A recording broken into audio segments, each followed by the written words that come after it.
Salvador, né? Uma área entre a BR-324 e a Avenida Paralela. O Cabula, na sua origem, ele foi formado por grandes chácaras, onde se produzia laranja. Então, era uma área rural de Salvador.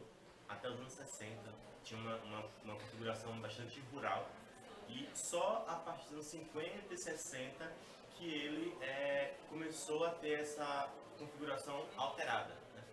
Então, por uma série de investimentos públicos que começaram a acontecer nessa área. Existe uma delimitação para o Cabula feita pela geógrafa Roseli Fernandes, que compreende uma área que engloba o entorno da Condé, o Neb, chegando até Pernambués.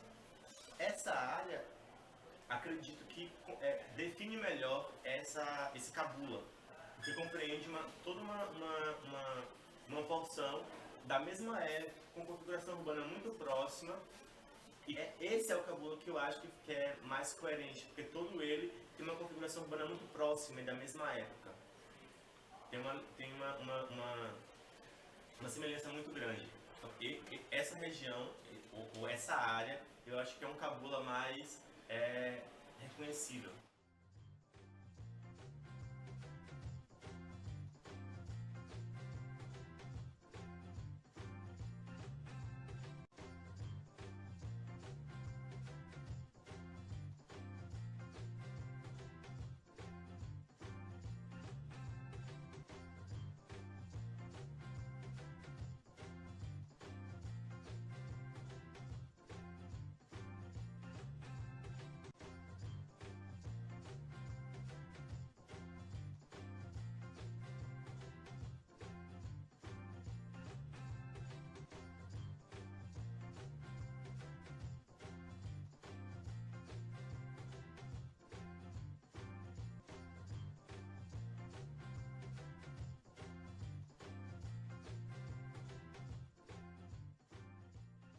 Habitacional Parque Colina das Árvores, né? E quando ele foi entregue pela cooperativa dos empregados, então nós abrimos com uma seletiva aí para a gente determinar o nome do condomínio. Então fizemos uma eleição e foi aprovado e determinando o nome Parque Colina das Árvores. Ele foi inaugurado em 20 de 12 de 1978. Fizeram parte desse conjunto a cooperativa dos empregados do comércio da cidade de Salvador, o Inocop Bahia. A construtora foi a Góes Coabita Construções S.A. Financiamento foi do Banorte e do Banco Nacional de Habitação. Aqui nós temos 22 blocos, a estrutura é de 22 blocos, com 16 apartamentos por bloco, que faz um total de 352 apartamentos.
Vários bairros dentro do Cabula são basicamente algumas porções daqueles projetos habitacionais. Tem o Saboeiro, tem o próprio Cabula, que ele é diminuído e vira um bairro muito menor, enfim. Mais uma proposta que está tramitando e que é importante no contexto de Salvador, onde não se tinha nenhuma ideia espacializada que firmasse limites entre um bairro e outro. Assim, de uma maneira, no senso comum, existe. As pessoas se autodefinem, as pessoas autodefinem o seu local de moradia, mesmo que não corresponda ao terça-lei, enfim, ao local exatamente.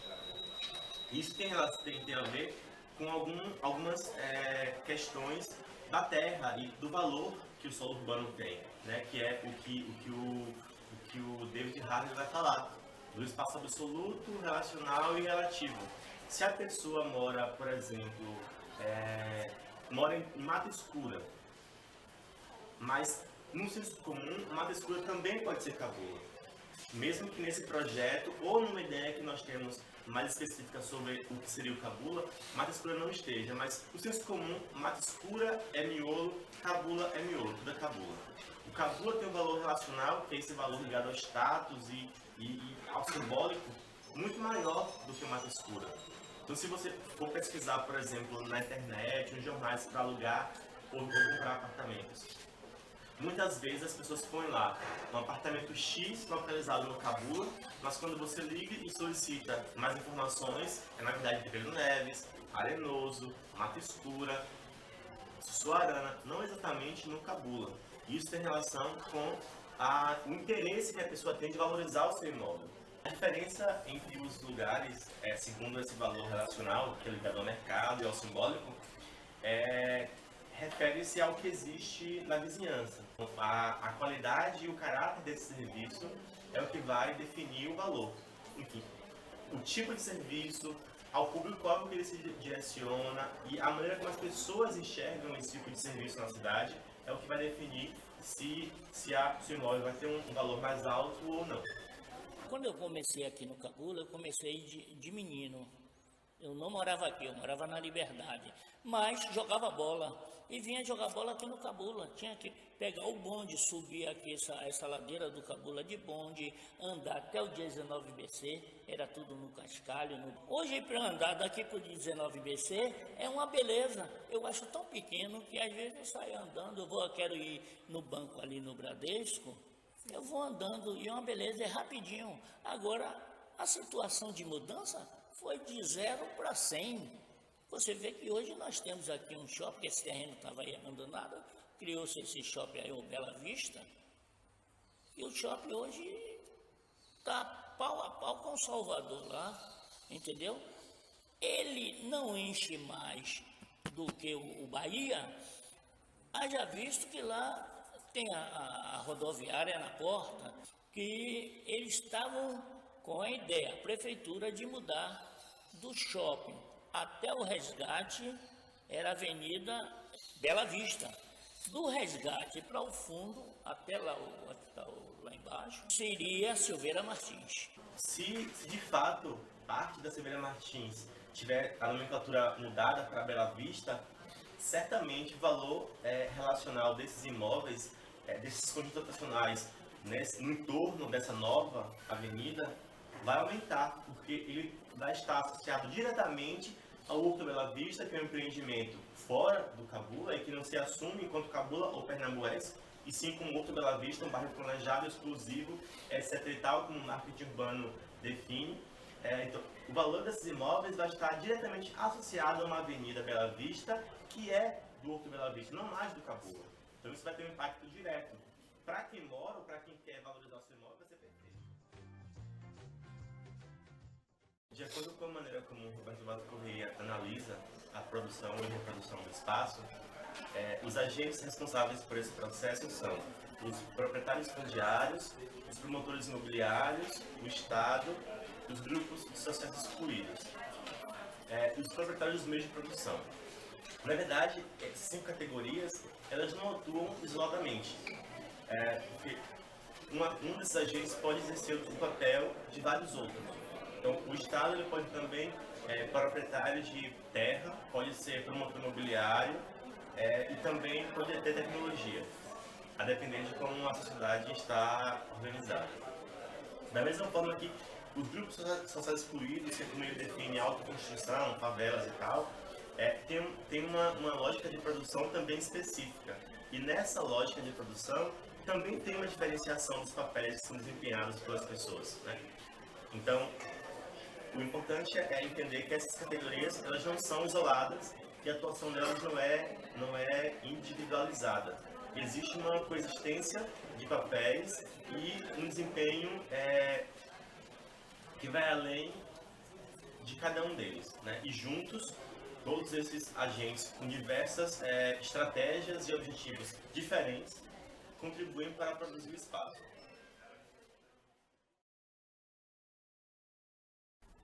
Do ponto de vista formal, o Cabula ele se caracterizava pela existência de inúmeros conjuntos habitacionais feitos na época de ouro do BNH. Então, Colina das Árvores, o Chão PM1, o 2, Doron, Cabula 6, enfim, uma série de conjuntos habitacionais da época do BNH. No começo dos anos 2000, esse padrão começou a sofrer algumas alterações. E aí isso se relaciona com o boom imobiliário que Salvador estava sofrendo. Com essa expansão na produção habitacional da cidade, formal, o Cabula ele passou a ser um alvo bem importante, na medida em que ele tinha uma série de serviços, como universidades, hospital, e serviços cotidianos, farmácias, supermercados, enfim, que são importantes para morar, né, para viver na cidade. Então, na medida em que o Cabula tinha esses serviços todos já e estava muito próximo do Iguatemi, por exemplo, e além disso tinha uma reserva bastante considerável de áreas de áreas vazias, porque tinha ainda chácaras remanescentes da origem do Cabula, ele começou a abrigar uma série de empreendimentos novos. Esses empreendimentos são baseados na verticalização, é uma tendência da cidade, não é algo exclusivo no Cabula, mas trazem para dentro do empreendimento uma série de coisas que deveriam estar fora na cidade, né? Os itens de lazer todos, quadra esportiva, espaços disso e daquilo, são coisas que nós deveríamos usar nos espaços públicos. Mas por uma série de questões que não dá para discutir agora, a produção contemporânea tem trazido esses espaços para dentro dos empreendimentos. E o Cabula também está sendo produzido dessa maneira. Então, se você for observar esses imóveis recentes, parte do Horto Bela Vista aqui está dentro dessa poligonal, que é definida para o Cabula, e outros empreendimentos, todos eles trazem para o seu perímetro coisas que deveriam estar fora. Então, se a gente for observar também, esses empreendimentos eles não estão localizados no Cabula de uma maneira aleatória.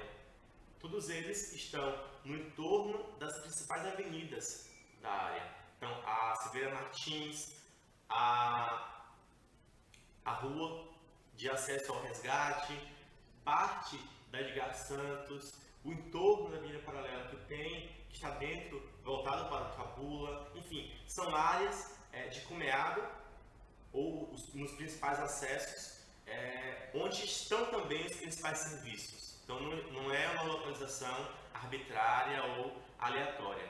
Tem uma lógica muito bem definida de localização dos empreendimentos para atender ao objetivo dos investidores, né? Que é alcançar uma população que tem interesse em residir no Cabula, mas numa área que seja interessante para elas. Então, a transformação, o progresso, veio sem, entendeu? Os problemas também vieram sem também. O transporte, por exemplo, aqui no Cabula é excelente, você tem transporte para todo Salvador, aqui você não tem problema de transporte. Hoje, aqui, o condomínio é o local mais central de Salvador, é o lugar. Antigamente era o Barbalho, hoje não, hoje é o Cabula. E onde é o Cabula?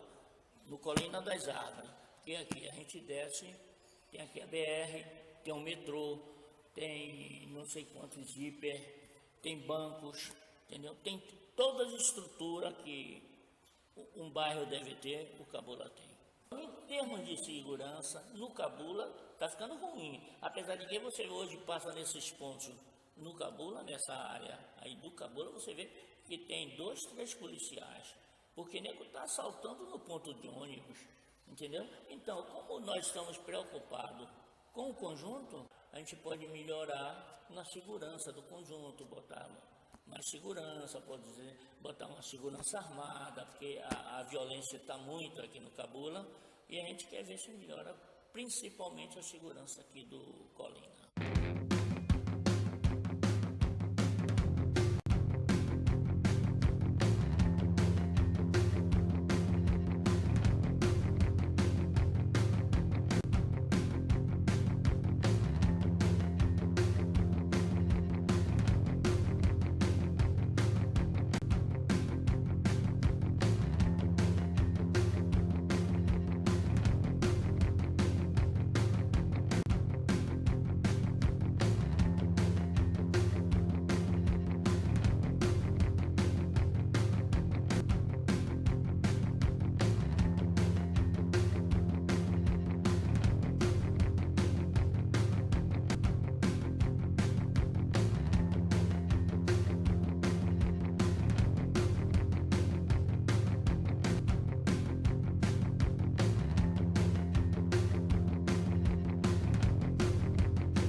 A tendência do Cabula é só crescer. Não tem como voltar atrás. Não tem como. A não ser que venha uma bomba de lá da Hiroshima tal, para poder acabar com todo mundo.